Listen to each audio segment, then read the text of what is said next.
অনেক বছর ধরে যে জিনিসটা বাকি অন্যান্য ক্ষেত্রগুলোতে তো শুরু হয়ে গেছে। তবে হ্যাঁ, সিস্টেমে বেশ কিছু জঞ্জাল রয়ে যায়।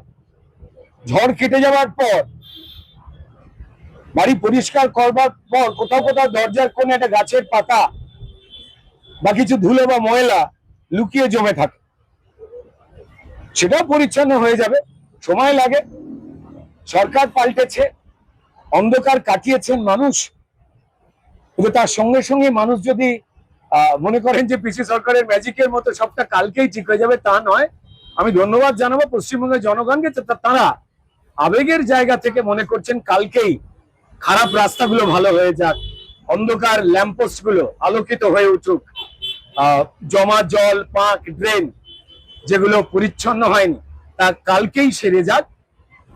আবেগ থেকে আমরা প্রত্যেকে এটা চাই।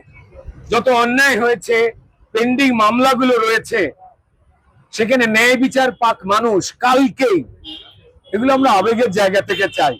এটা আবার আমরা যখন লজিক দিয়ে ভাবি তখন আমরা জানি যে একটু অপেক্ষা তো করতেই হবে।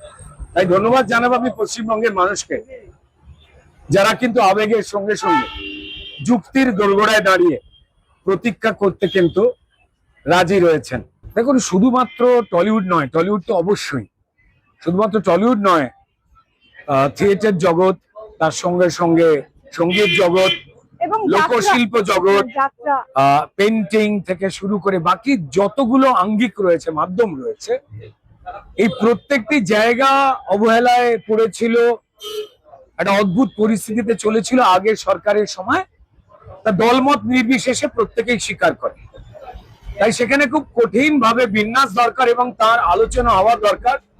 এবং আমি বিশ্বাস করি যে আমাদের যে স্ট্যান্ডিং কমিটি, আমায় যার চেয়ারম্যান করা হয়েছে, সেখানে আলোচিত হবে এবং তথ্য সংস্কৃতি দপ্তর বা ইউথ অ্যান্ড স্পোর্টস দপ্তরের কাছে সেই রিপোর্টগুলো পৌঁছবে এবং একটা ভালো সমন্বয় তৈরি করে সমস্যার সমাধানের দিকে আরো দ্রুত এগোনো যাবে।